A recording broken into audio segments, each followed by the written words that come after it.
All right. Hello, hello. Think you guys can see me and hear me. You can see me getting up, turning on some lights. I've got two of my dogs in the background. Most of you know I work from home. For those of you who don't know who the heck I am, my name is Bryan, and I am the Director of Skincare Research at Paula's Choice Skincare, which is based in Seattle. Although we're a global company, we are in probably about 24 countries, if not more, all around the world: Europe, Australia, Korea, several East Asian countries, and I'm sure more on the way. So I am here for the next hour live to take your questions. Happy New Year. Let's see, there's a site, it's been a while, it's been like December 14th, I think, was the last live chat I did with you guys. And so here I am back in the new year. And I hope all of you had a really, really nice holiday season. Good Christmases, good Hanukkahs, Kwanzas, whatever year-end holiday you celebrate. And I am a big fan of celebrating as many as possible. I hope it was a wonderful time. And it is freaking cold here. If you're watching from any part of the US that's been caught in this terrible Arctic vortex, it is just, I was just telling my coworker on the phone that I think it's been, we're coming up on 2 weeks here in Michigan where the daytime high, the high temperature has not gone past like 14 degrees. And then the wind chill has hovered around 0. It's booger freezing weather, as I said. So I have my hot herbal tea. No caffeine after 2 o'clock for this guy. And I'm ready to take your questions. And one of the things that I wanted to mention, I see that there's already some questions coming in. Thank you. One of the things that I wanted to mention that I'm going to start doing more in these live chats, and you can tell me if you like it or not, but we're going to kind of move away a bit from the Ask Me Anything. You can still ask me anything, but I would love it if as a group we could try staying more on topic in terms of, I'll brainstorm on various topics that are seasonally relevant, for example, and you can ask me questions that relate to that topic. And we can do a 6 degrees of Kevin Bacon type relating, that's fine. But I think that will help make each live chat a bit more focused. And so what I had thought about for this chat, January 4th, our first live chat together of the new year, is that what are your skincare resolutions? What do you want to see happen to your skin this year? What do you want to change? What type of products would you like to see to make that change happen? Maybe you've tried several things out there and just haven't found that perfect solution yet, and maybe I can help you. So let's work together on that. Excuse the sipping. I'm going to go ahead and get started with answering some questions. First one will be from Elizabeth. She says, thank you for being so informative in these chats. I watch all of them. I was wondering if you could tell me if oils can penetrate over skincare with silicone. Elizabeth, it depends on the size of the oil molecule. Most plant oils, whether fragrant or not, and the not fragrant is my strong preference because the fragrant kind smell wonderful but won't make your skin happy. What a lot of people don't realize is that the various silicones, and different silicones, let me start this way, have different weights, different sizes, but all of them are porous. So it's a common, well, maybe not so common, but it's definitely a misconception that silicones suffocate skin, silicones don't allow skin to breathe. Separate from the fact that skin doesn't have its own respiratory system, I get what is being implied there, in that as far as the heavier silicones can feel a bit too occlusive and thick or even greasy on the skin, especially if you overdo it. And you can find the same thing is true with silicone serums for your hair, particularly if you have normal defined hair like mine and you overdo it. So because of the porosity, the natural porosity of silicones, other ingredients, including most oils that you put on top of them, should have no problem getting through. The silicone barrier, again, it's a porous barrier, but it's still somewhat of a barrier. In fact, some silicones like dimethicone are actually classified from a regulatory standpoint. You can use them as a skin protectant, similar to ingredients like zinc oxide. I know there's at least one other skin protectant that's in common use that I'm not thinking of, but zinc oxide and dimethicone are the big ones. I digress. And I promise there's no caffeine in that tea. The silicone barrier, again, we're talking about a porous barrier, but it may slow the penetration of those oils or some other ingredients. So if anything, what some manufacturers do, including Paula's Choice, is it will utilize certain silicones to help control the penetration of ingredients into the uppermost layers of skin. That is almost always to somebody's benefit, particularly with the more bioactive ingredients like retinol, like vitamin C, that you don't want to have hit your skin all at once because you can get a kickback from irritation. I know I've talked before about with those types of ingredients, it's a balancing act. Too much of a good thing can be a problem. You want to monitor that. So there you go, Elizabeth.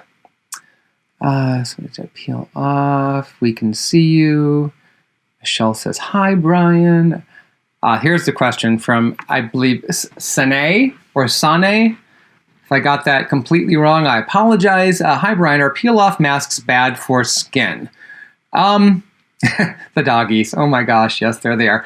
The white one is Oliver, and the light blonde one is Satine. And Satine is our old girl. She's on her way to 16, if you can believe it. She's a Pomeranian. Peel-off masks.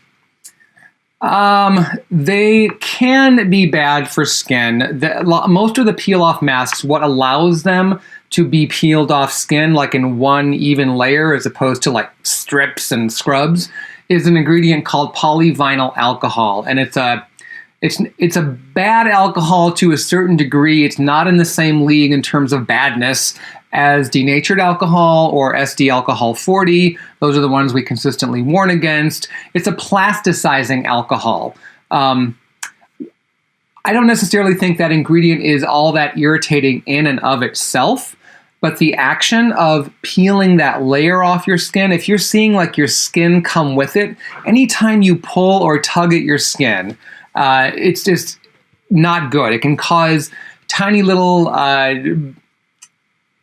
weakens. There you go. It can weaken tiny little bands of elastin in your skin, which is what gives your skin its ability to bounce back. See, I've got a pretty good amount of elastin in my hand. I'm damaging my skin right in front of your eyes, but I'm trying to prove a point. There you go. Okay. So if when you take off your peel-off mask, you're seeing that skin come up with it, either the mask is too strong, or maybe you're being too rough, or maybe it's just not the right type of mask for you. Overall, though, when it comes to masks, I think the cream gel, cream masks, clay masks, those absorbent type masks, or mud masks as they're sometimes called, all of those have much better value for your skin than a peel-off mask. You'll get some smoothing and some hydration, and maybe even a little bit of a mechanical type mild exfoliation from a peel-off mask, but again, there are better products to give you all of those results. So I'm largely not a fan of peel-off masks because I just don't think they're worth the time or the effort compared to other masks. If you want a mask, mask away. But I'd rather see you use a mask that's going to do more for your skin, and hopefully you agree with that. Lots of people saying hello. Hi, guys. Hey, look at me, says, Happy New Year, Bryan. How obsessed should I get with pH in my skincare routine? Like which skincare products? Not too obsessed at all. The pH, using products with different pHs, I know I've discussed this before, does not throw off the pH of the products that you already have on your skin. The majority of skincare products are pH balanced to fall within the natural pH range of skin, which is acidic. Depending on whose study you're looking at, I've seen the natural pH of skin ranging from about 4.5 to 6 or 6.5.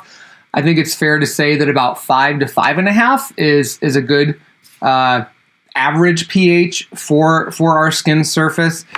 So no, the only time you ever need to worry about pH is when you're looking at an AHA or BHA exfoliant, because research has shown that those types of ingredients, in order for them to work as exfoliants, in order for them to unglue those bonds that hold those dead skin cells to the surface and lead to clogged pores and all kinds of other stuff you don't want to see, those exfoliants need to be formulated within a tight pH range. And then once they go past that, you start losing the exfoliating ability. Doesn't mean that those ingredients are completely useless, but the further away you get from a pH of like 3 to 4, which is the optimum range, the less effective those products are going to be, no matter what percentage of acid you see on the label. So we've reviewed products with like 25 to 35, 40% glycolic acid in the past, and we think, wow, that's pretty potent, that's pretty strong. I don't know if this is something people should be using at home. And then we pH test it, and the pH is like 5 or 5.5. The other thing to mention about pH when it comes to exfoliants and just skincare in general is that it may not sound like the difference between an exfoliant with a pH of 4 and one with a pH of 4.2 or 4.5 is that big of a difference. But you need to think of the jump in pH numbers as being as relating to the jump in numbers on the Richter scale, as in earthquakes. And I would much rather go through an earthquake if I had to go through one. Actually, I have been through one in Seattle. But I would much rather go through a lower magnitude quake, say 5, than I would a 5.5 or a 6, which can be significantly more serious, significantly more damaging, not only to people, but to property. Okay, let's see.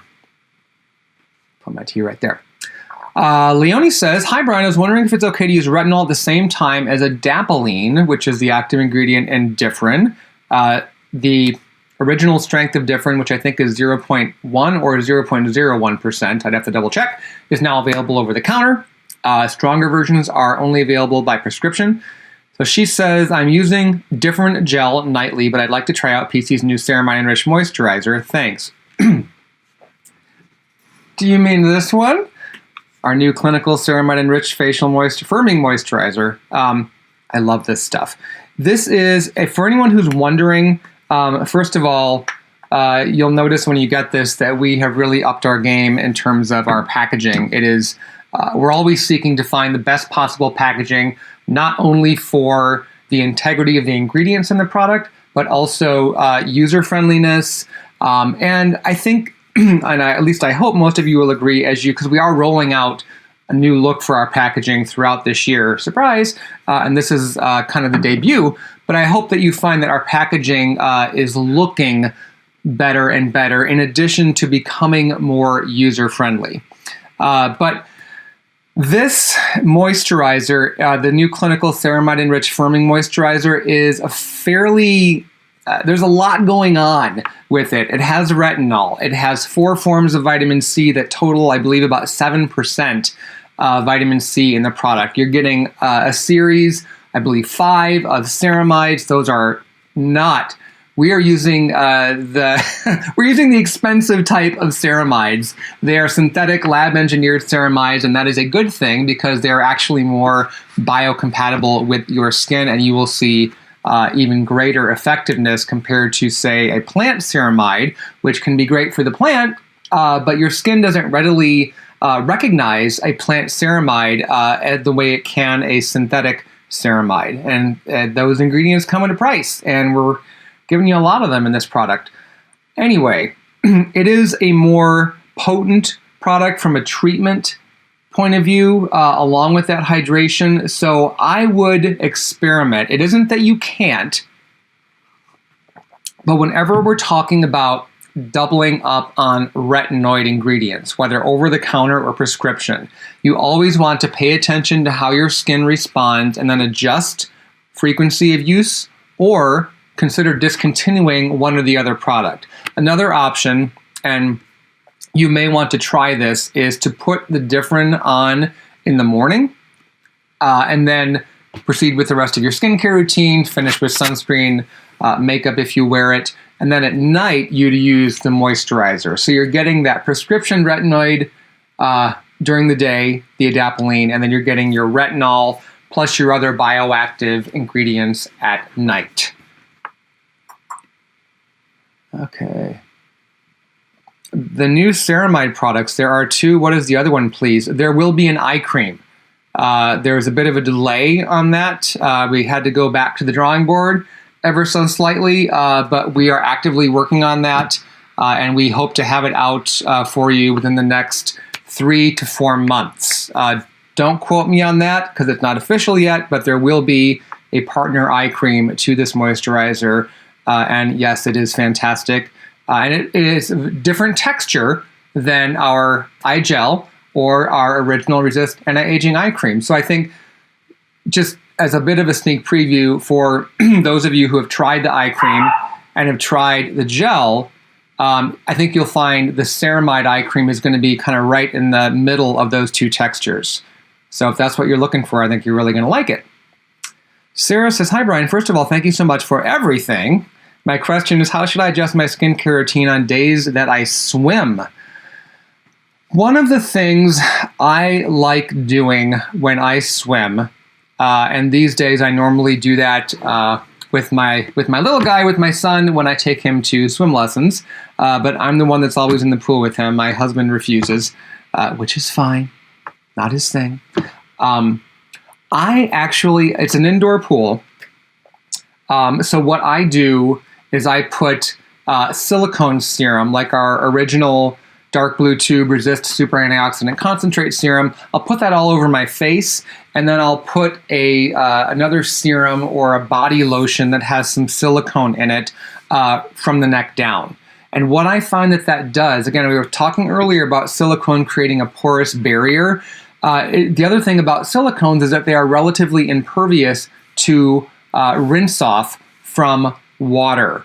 That's why a lot of the smoothing conditioners for dry, frizzy hair contain silicone ingredients. They cling to the hair and they help to smooth that cuticle layer so the hair looks shiny, frizz is minimized, and they hold up even under high-pressure water rinsing. It's not like they hold up completely, but there's enough left behind that you can still get that result. So that's the premise I take with my skin. If I'm going to get my hair wet, I kind of don't worry about it because at least one of the styling products I typically use have some silicones in it, and I'm kind of bad in the sense that I'm not one of those people that shower before I get in the pool. I don't get in the pool all dirty, but you know what I mean. But if you have more hair than I do, if your hair is highly processed or otherwise chemically treated in one way or another, I think, honestly, the easiest solution is to don a swim cap. That way you don't have to mess with your hair. Everything stays protected and pretty much sealed from the damaging drying effects of chlorine, and then you're good to go. Oils, like pure oils, can work, but they just don't feel as nice from head to toe. And I'm pretty convinced that those would gunk up the pool water way more than silicones, because silicones really kind of want to cling to your skin. Smutyanka, happy start of the year, Bryan. Question on allergic reactive skin. I cannot tolerate vitamin C, glycolic acid, retinol. Any suggestions how to approach that? Greetings from Belgium. Well, let's see. Given that there are different types of retinol over the counter, and there are different types of vitamin C, what was the other ingredient you mentioned? Glycolic acid. There are other types of AHAs.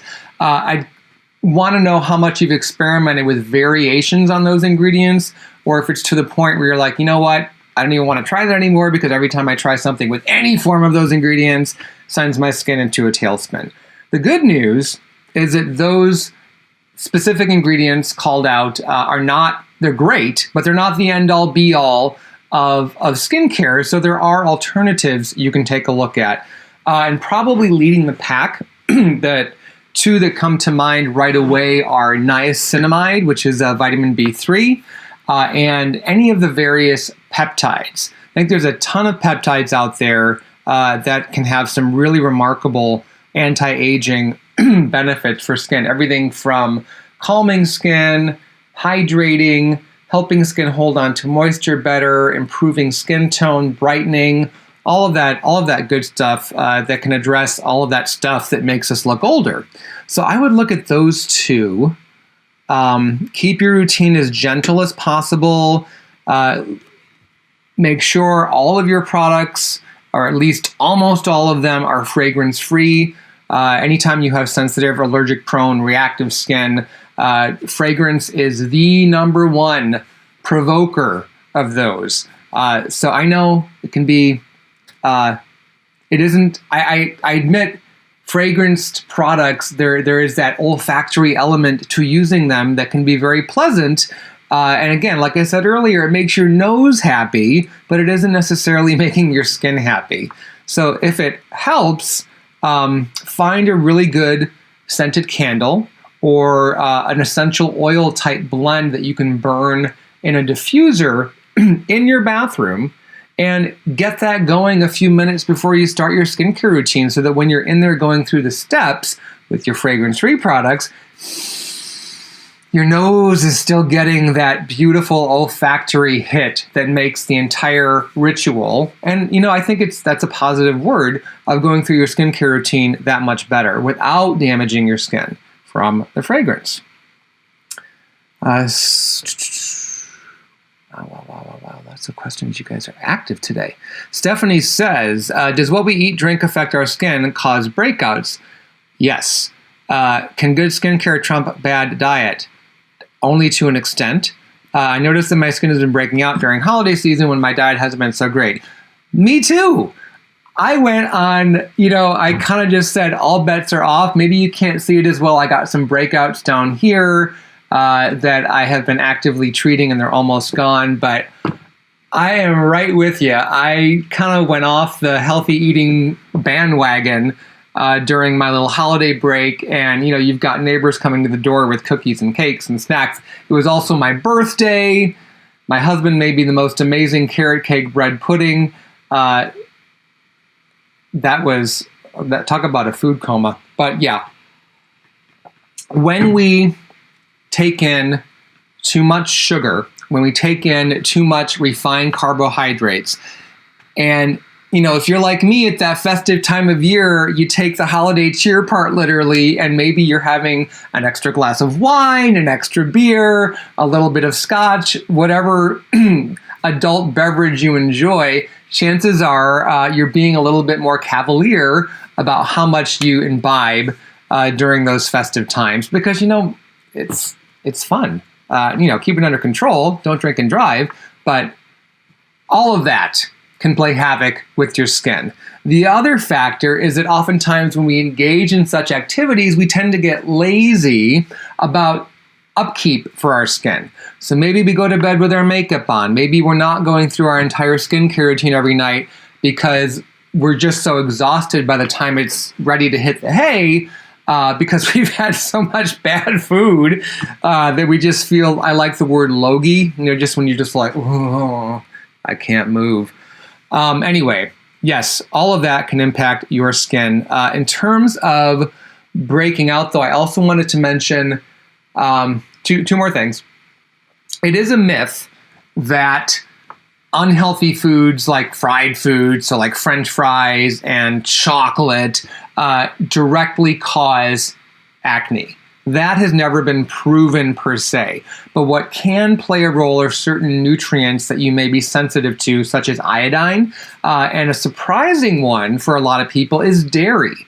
And the reason that dairy can be an acne trigger for quite a few people is because of the hormones that are naturally present in milk. And it doesn't matter if the cows are grass-fed. It doesn't matter if the cows are from organic farm. It doesn't matter how they're raised or what medications they are or aren't given, or even if they're not given any added hormones. The naturally occurring hormones in animal milk can cause disruptions inside your body. And for some people, that can lead to acne. Obviously, with the level of dairy consumed worldwide, it isn't an epidemic problem, but it's worth noting if you do eat a lot of dairy, cheese, milk, yogurt is believed to be less of a concern because of the probiotic bacteria it contains.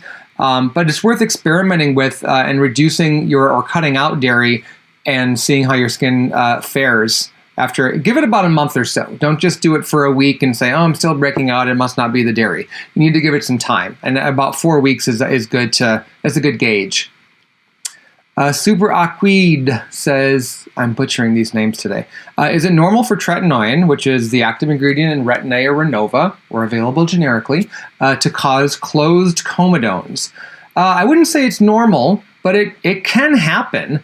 It likely isn't the tretinoin itself, given what we know about how tretinoin works throughout the pore lining. It is likely something in the base that the tretinoin is in. A lot of the prescription tretinoin creams especially, they're not in the nicest feeling, cosmetically elegant bases. It tends to be wax-based thickeners, maybe a heavier oil, and that could be what is really behind the closed comedones, not the tretinoin itself. So if you suspect that's the case, if you are using a creamier tretinoin and getting those bumps, talk to your dermatologist about alternative forms, alternative bases for that ingredient. Retin-A Micro comes to mind. We were talking about Differin earlier. That is available in a gel. There are other gel forms of tretinoin that cut out those thick, waxy ingredients. And obviously, you still get the benefit of the tretinoin itself. Okay, next question. TLJ, hey Brian, Happy New Year. Will PC ever come out with rewards point-based system? It would be great to be able to collect points or something to use on months when on a budget. I agree. We have talked about that before. We had, I don't think it's still active on the site, and forgive me if I sound ignorant there. The company is such now that is not my department, as they say. We did have a refer a friend type reward program where you refer someone, they get a special link to come shop the site, they get $10 off their purchase, and then you, as the person who refers them, get a $10 credit. I think that's how we did it. It was a credit that you could then use towards future Paula's Choice product purchases for yourself. I will pass that on to the appropriate team, because if that program isn't still running, I suspect that they are working on something even better, and maybe that will debut sometime this year. But in the meantime, obviously every month we have different specials, and keep an eye out on those. Particularly, they usually kick in the first week of the month, not always on the first day, but usually by like day 3 or 4, that new special will begin. Jackpot says, hi Brian, I've seen some sunscreens that claim to protect against high energy visible light and infrared light. Are these products any different from other sunscreens? In terms of their active ingredients and what is and isn't acceptable, and the SPF testing that they go through that's required in order to get that SPF rating, which there's a whole set of testing and regulations around. No, those sunscreens aren't any better. You're not getting SPF 30 plus, this and this. So what the high energy visible light and the infrared light, which is a kind of that both of those are light that goes beyond 400 nanometers, which is the visible, that's the top end of the visible range of UVA light. And then UVB light, which UVB rays are the sun's burning rays. Easy way to remember them is B is for burning and A is for aging, although no question, UVB rays are definitely aging. UVB rays, that range is from 290 to 320 nanometers. Anything above, I believe, 700 nanometers and up, I believe, is the high energy, and then infrared light is between 400 and 6 something. I may be talking out of turn there in terms of getting those numbers mixed up. I apologize. But what research has shown thus far in a sunscreen product that can help also shield your skin from those other forms of light are antioxidants, and the more, the better. You can look to the tried and true antioxidants. There's some interesting plant extracts that are also incorporated into certain products, including ours. Yay, don't you love it when we're ahead of the game?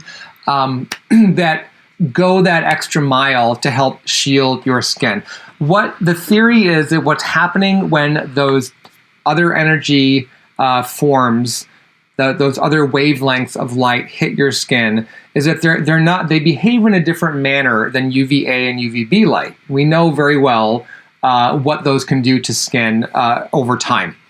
The other forms of light are believed to generate what's called reactive oxygen species in skin. So another word for those is free radicals. Antioxidants on the surface of skin can help step up and intercept that reaction before it can go deeper into skin and cause lasting damage. That's the long and the short of it right there. What we don't have right now, got to say this too, is a rating system like SPF to determine how much visible light or how much infrared light that any given product is offering your skin, which is why at this point, that's why I said earlier, the more antioxidants, the better. So not just in your sunscreen, you can use them in your serum and your moisturizer, treatment products. Fortify your skin at night with products that contain antioxidants. It's kind of like a good prep for the next day. Not to mention that free radical damage is ever present. It doesn't just stop when the sun goes down. Simply pudding. Oh, I love pudding.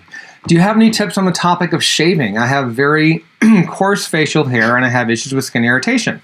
Whiteheads, razor bumps, not as bad as it used to be, but shaving tips hard to find.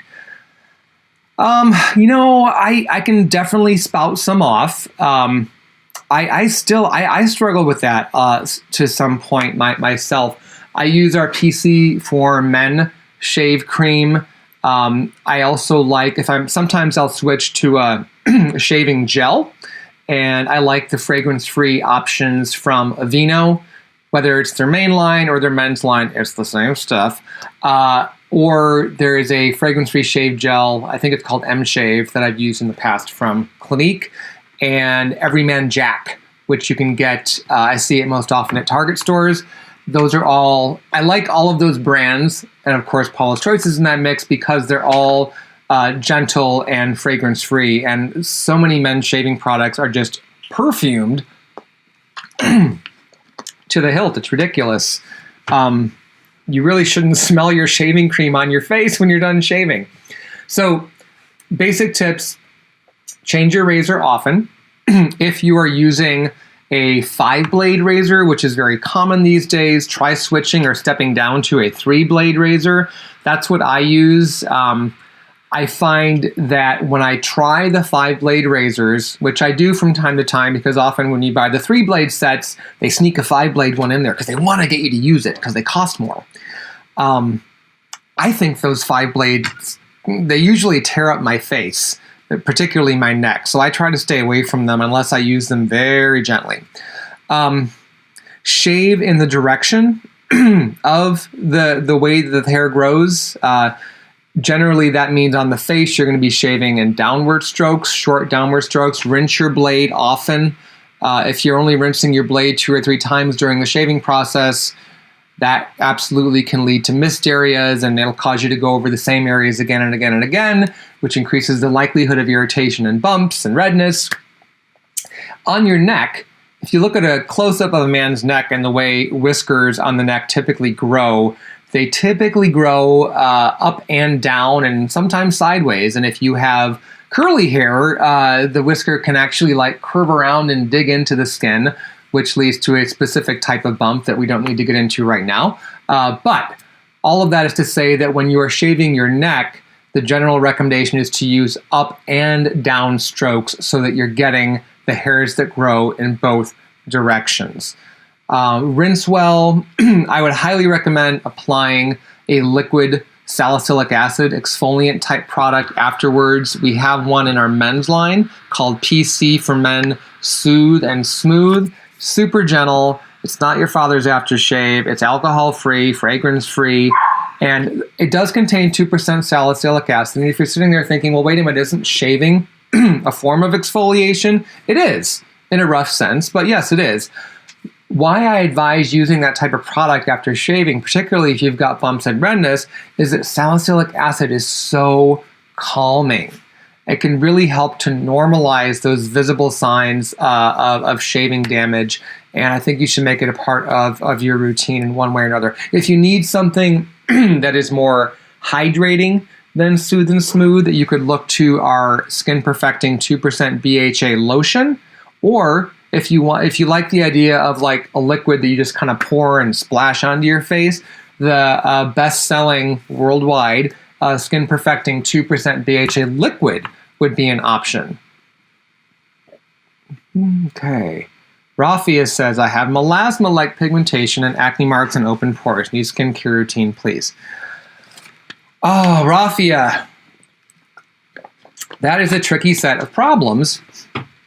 And I like having these discussions because this set of issues is a good time to remind you that skincare can do a lot, but it has limitations. And melasma is a very stubborn type of more diffuse pigmentation that is really best addressed with the help of a dermatologist who can discuss the various in-office treatment options as well as at-home prescription topical products that you can use alongside your skincare. So a leave-on exfoliant, daily sunscreen is essential. In fact, if you're dealing with something like melasma or any type of a hyperpigmentation issue, you've got to make broad spectrum SPF 30 or greater sunscreen part of your daily mix. It's non-negotiable, or you have to be willing to accept that whatever you do, however much money you spend on treatments or prescriptions or however many dermatologists you go see, your discolorations aren't going to get much better and will in all likelihood get worse. Sun protection is just critical to the success of any such routine. Acne marks, I'm not quite sure what you're referring to. If you're referring to damaged skin, that isn't something that skincare can really help. If you are referring to the marks left over after a blemish has faded, it depends on their coloration. If they are tan to brown, you can consider applying an over-the-counter product that contains 2% hydroquinone. We offer two different options. One is a gel that also has 2% BHA, so it's kind of a double whammy of benefits there. The other is a lotion, and these are both called triple action dark spot erasers, part of our Resist line. The other is a lotion that has 7% glycolic acid, which is an AHA. Generally speaking, choose based on your skin type. If you're more normal to dry, go with the lotion version. If you're more normal to oily, or if you're also dealing with clogged pores, go with the gel. You also mentioned open pores. I'm assuming that you mean enlarged pores because from a physiologic standpoint, pores don't open and close like window blinds. They can expand, they can get bigger, but that happens for various reasons, one of which can be excess oil production, one of which can be a buildup of the oil on the dead skin cells and other debris in the pore lining that comes out right at the surface.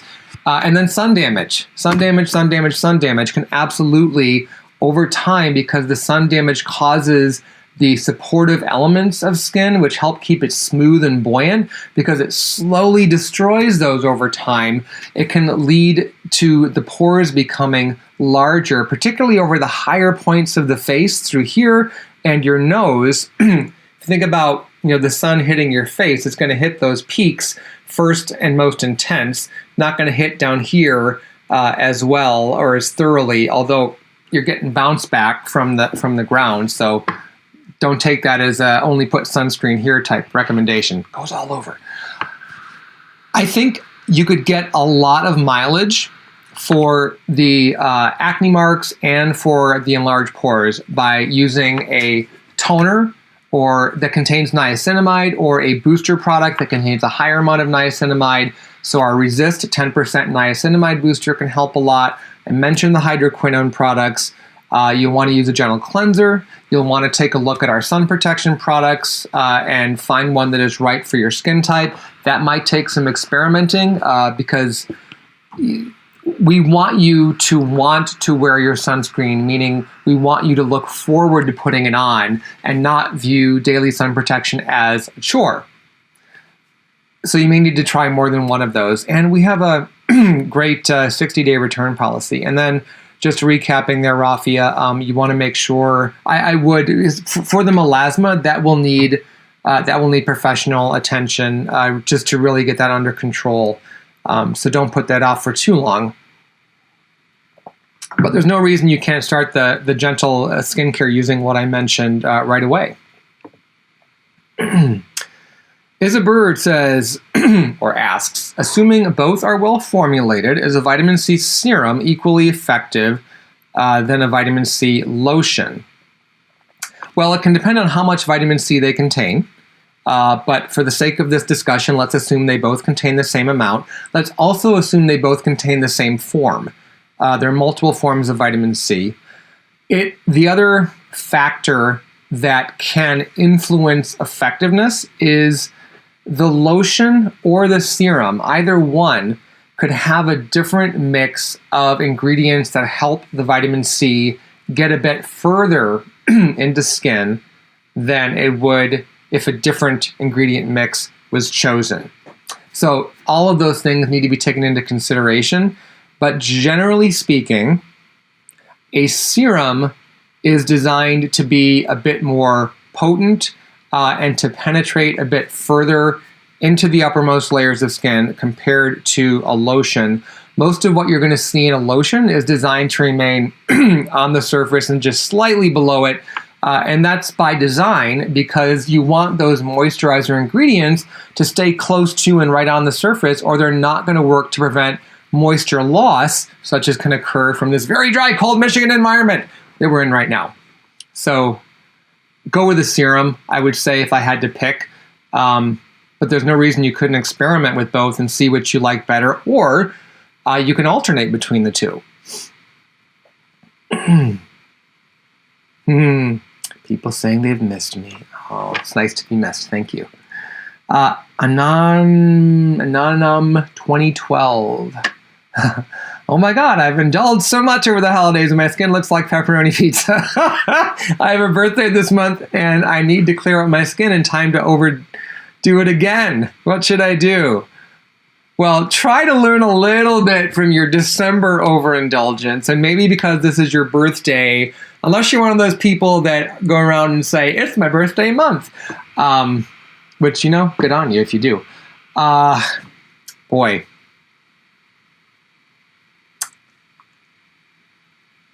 I don't know what you're using now to take care of your skin, but if you're not using a BHA exfoliant, such as one of the options from our clear line, which is our acne line, and then our daily skin clearing treatment from same line that contains benzoyl peroxide, those would be my top recommendations. Make sure you're using a gentle cleanser. Make sure the moisturizer that you are using isn't too thick or creamy, and that it's maybe making the breakouts worse.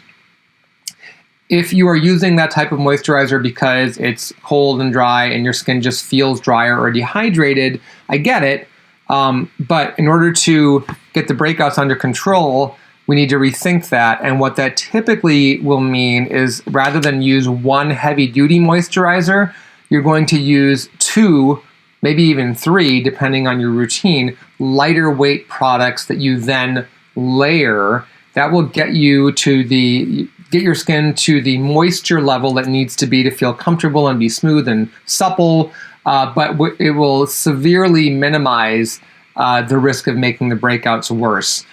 So for me in that situation, I would layer like our brightening essence, which kind of has like a fluid serum texture, with the Pure Radiance skin brightening treatment, which is a thinner lotion.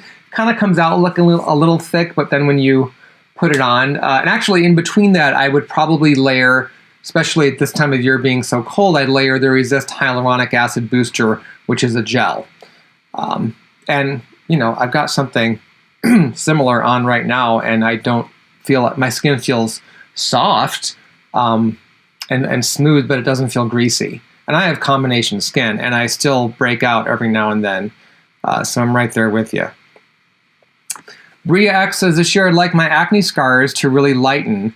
So just to clarify, we're not referring to a true scar, as in permanent damage to skin. We are referring to an acne mark, which is the leftover sign of where the blemish used to be. It's technically not a scar. I know it's often referred to as that, but it's an important distinction to make because those acne marks can and do fade with time, and then there are things you can do skincare-wise as well as procedure-wise at your dermatologist to get those marks gone even sooner. Already using the BHA, noticed great results. Anything else you would suggest? I would. Came to the right place. So when I get those marks, I absolutely use the BHA. The other two products that I have reached for that I have found good results with are either our Resist C15 Super Booster, which is a liquid. Just put a few drops of that on. You can put it on right over the exfoliant twice a day if you'd like.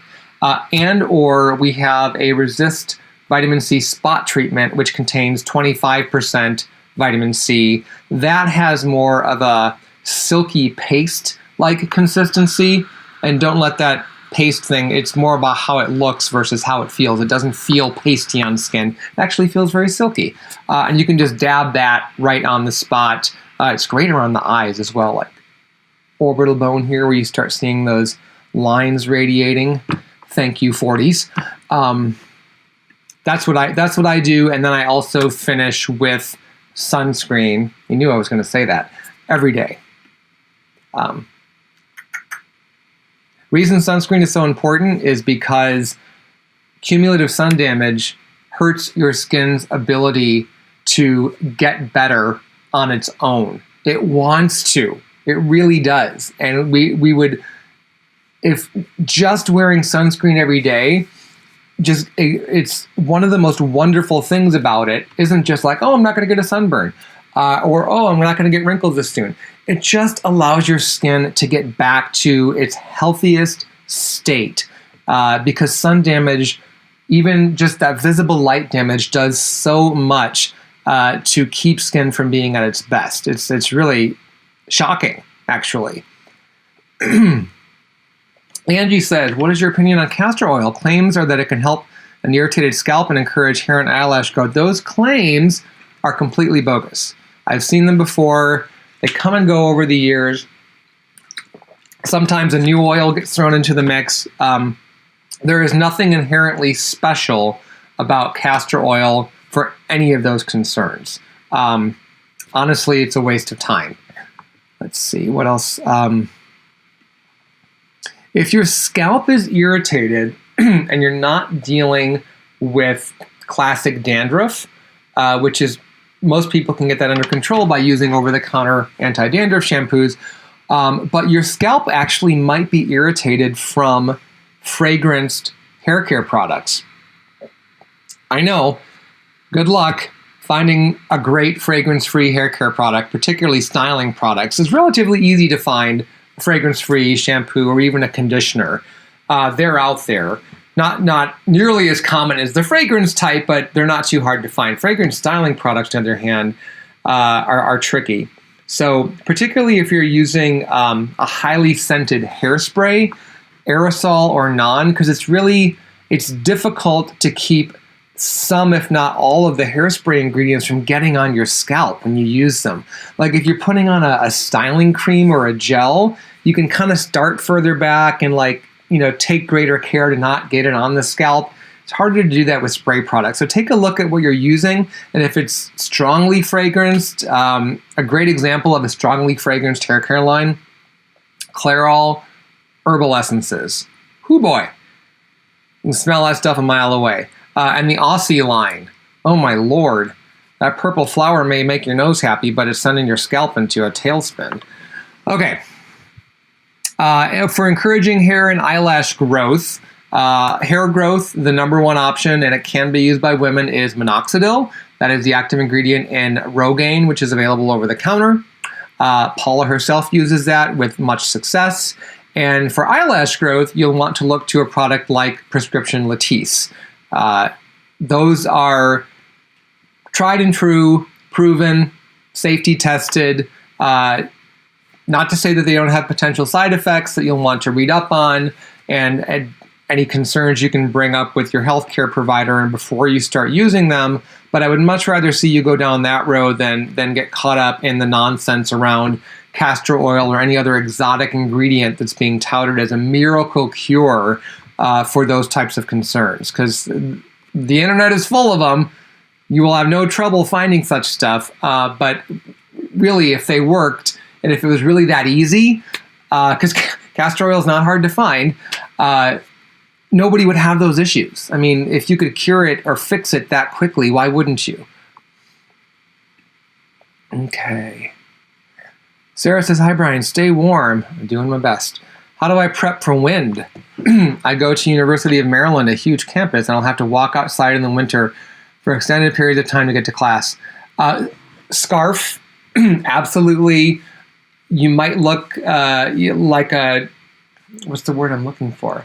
I wanted to say Eskimo, but I don't mean that at all in an offensive way.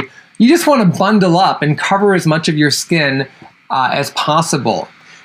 If your skin can take it, if it's on the drier side year-round, I don't think it's a bad idea to put on a very thin layer of a product like Aquaphor Healing Ointment, which really sets up a strong barrier against external aggressors like wind.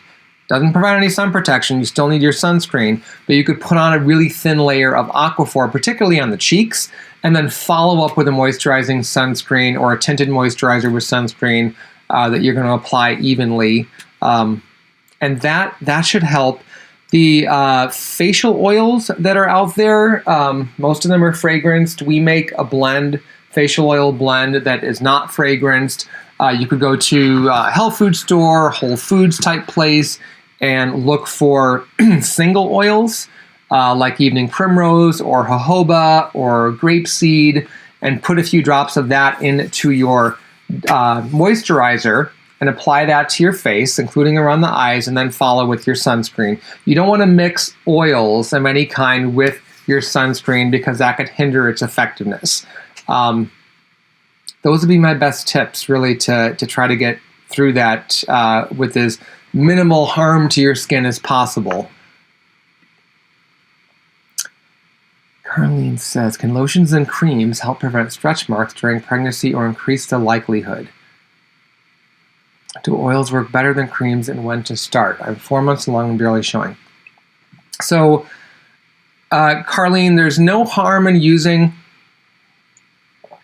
stretch mark lotions or creams during pregnancy as long as you understand that stretch marks are likely still going to happen. There is nothing you can apply topically to stop that. What the lotions and creams will do, especially as you get further along in your pregnancy, is that they'll make the skin feel more comfortable. Some women, they barely show when they're late in pregnancy, and some women absolutely show earlier on and then continue to get bigger as the baby's due date draws near. Depending on the size, your natural size and your frame, the skin in that area can extend and stretch quite a bit, and that is actually what causes that supportive structure well below skin surface to those strands to rupture and break, very much like rubber bands.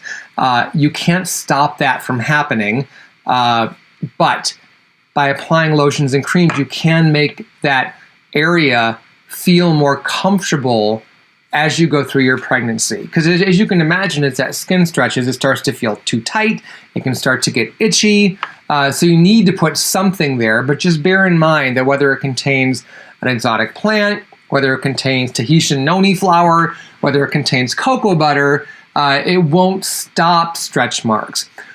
women who say that they put something on their belly and never got stretch marks, chances are very good that they never would have gotten stretch marks in the first place. Some women don't. Not fair, I know, if you're one of the people that will end up with stretch marks. But there's no way, if they've been putting that product on throughout their pregnancy, there's no way that you can know if they would have gotten stretch marks because they didn't do an A/B test. But knowing what we know from the research about what causes them and what really works to prevent them, and that answer is pretty much nothing in terms of topical. You can maintain a steady weight.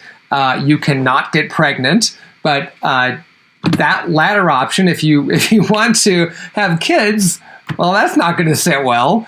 So yeah, it's just kind of one of those things. My mother used to say, and she had 5 kids, that she looks at stretch marks as a badge of honor and proof of what her body was capable of, and I think that's kind of cool. It's good perspective, Mom. Amy says, hi, Bryan. I was just wondering whether you can pair the Resist Anti-Aging Retinol Serum under the Resist Anti-Aging Moisturizer for combo oily skin. Do they work together nicely? They do, absolutely.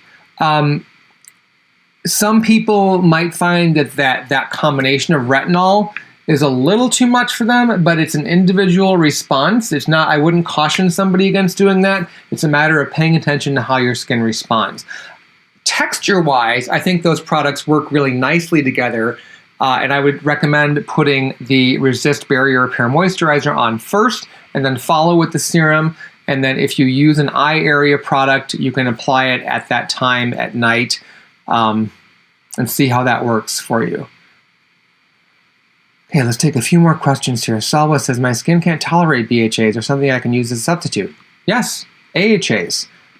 For many people, they can work just as well, even though they do go about working in a slightly different manner. And there's several AHAs, unlike really the only BHA in play these days is salicylic acid. For AHAs, you've got glycolic acid, lactic acid, malic acid, tartaric acid, mandelic acid. You could also look at what's called PHA, polyhydroxy acid. Lactobionic acid is a good one, and I believe the other one is called gluconolactone. And those were first made popular in the Exuviance by Neostrata line, and you will still find some very good PHA products there. Just don't get too heavily into their claims that PHAs are superior to AHA or BHA. The research that's looked at both of them has never really come to the conclusion that PHA is that much better. In fact, it's a pretty even playing field for the most part. Okay, Happy New Year, Bryan. Why is my acne worse in the winter? That's from Sarah. That's, I don't know. I don't know why it would be, other than changes that are going on internally, perhaps dietary changes, being a little bit less careful about what you eat. In the winter, when it's cold and we kind of go more into hibernation mode, I think the body naturally starts to crave those refined carbs. Simple carbs. Refined, simple. And sweet stuff. It's very easy to consume those foods, and that could be backing up on you in terms of showing up as breakouts. But again, yeah, that's speculation on my part. I can't say for sure why it would be worse in the winter. A lot of people find their acne gets worse in the summer. What I can encourage you to do is to stick with your acne routine and to talk to your dermatologist if the over-the-counter products you're using don't seem to be doing the trick anymore. It doesn't mean that you should stop them per se, but you may need to augment your routine with a topical prescription product that can get you over this hump. Patrick Bateman's routine. I don't know who that is. I'm sorry. Okay. Let's do a couple more questions. M-Veg Potato. Hi, Bryan. I was wondering if benzoyl peroxide and arbutin can be used at the same time. I don't know why they couldn't be. So I haven't seen anything to indicate that's a problem. So from everything I know, go for it. Also, can I put benzoyl peroxide on top of a toner with antioxidants? You can, although I would wait for the toner to absorb. Don't put the benzoyl peroxide on while skin is still wet with toner. Let the antioxidants start doing their thing. Okay, let's get a New Year's resolution question here. I'm going to scan these for just a second.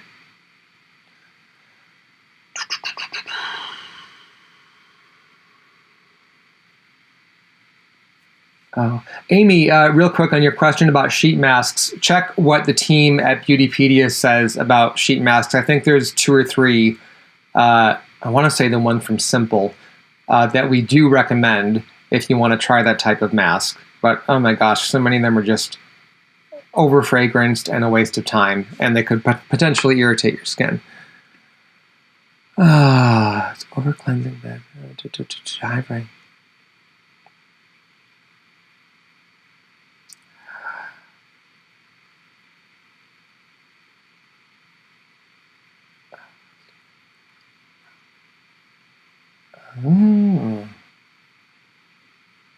Okay, you guys are asking very specific questions that aren't necessarily about New Year's resolutions for skin.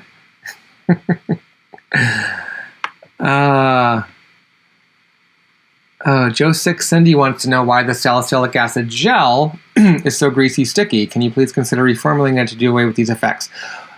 We have considered that and haven't been able to come up with a version without resorting to using denatured alcohol, which we won't do. The ingredient in that product that makes it feel that way, and it doesn't feel that way for everyone. It can be personal experience. You might be using too much. You don't need a lot of the gel. It has a lot of slip to it. But it's the glycol type ingredient, and what that does and why we made the trade-off that we did with that product, knowing that it doesn't necessarily have the best aesthetics, is because it really helps the salicylic acid get to where it needs to be in skin, going a bit deeper into pores for those more stubborn clogs and bumps. So that's why it is that way. I used to use that product. I've stepped back to a 1% strength, generally speaking, which is our lotion in the Calm line. But when I did use that product, I mean, I know what you're talking about. And I would only use that at night, and I didn't care so much how my skin, if my skin looked or felt a bit greasier while I was sleeping, oh well, because I loved what it was doing for my skin. But I hear you there. It isn't the ideal texture. So try some of our other 2% BHA exfoliants. There's a lot of them. The Resist Pore Refining Treatment, the light blue line with 2% BHA, that is pretty much water light. You might find that is right up your alley, so you could give that a go. Call our client services team and tell them Bryan said send you a sample.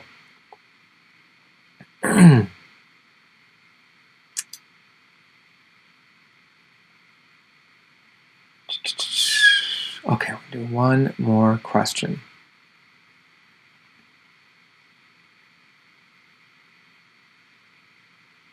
Oh, yay, Amanda. Amanda went vegan and her skin got a lot better. That happens for some people.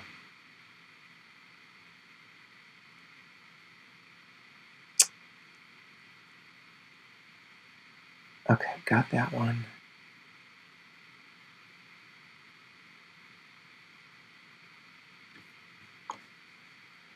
Okay. We'll close with Amy, who says, New Year's resolution for skin, be consistent and always wash my makeup off because even a well-formulated makeup wipe is better than sleeping in makeup. Amy, I couldn't agree more. Going to bed with makeup on is a great way to wake up with not so nice looking skin the next day. Puffy, red, irritated eyes. If you are someone who normally wears eye makeup, mascara, eyeliner, you really want to take care to make sure that you're getting that off from around the eyes and being as gentle as possible. Also, be aware that if you're a daily makeup wearer, that stuff can really kind of start caking under here. And this isn't an area where a lot of us are really thorough with our cleanser because we're concerned about getting the cleanser itself in the eye. You know, we're being careful about that. So it can help after you cleanse to take a liquid makeup remover, whichever one you prefer, on a cotton swab and lightly go over this area and above the lash line if you wear eyeliner or any sort of a long-wearing eyeshadow. Even if you think you've gotten all that eye makeup off, I promise you will be surprised at what you see on the cotton swab. And if you do this maybe once or twice a week, less often depending on how much eye makeup you might wear, I think you'll see less signs of irritation around the eyes. So let's make it our New Year's resolution as a team. We are a team here. You're all part of the Paula's Choice family.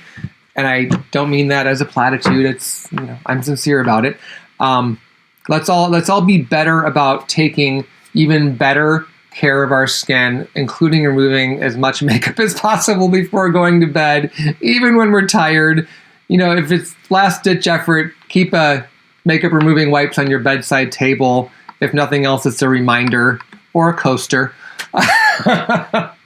But anyway, this was a bit of a loosey-goosey chat today. I hope you got some good information out of it. I will be back next week.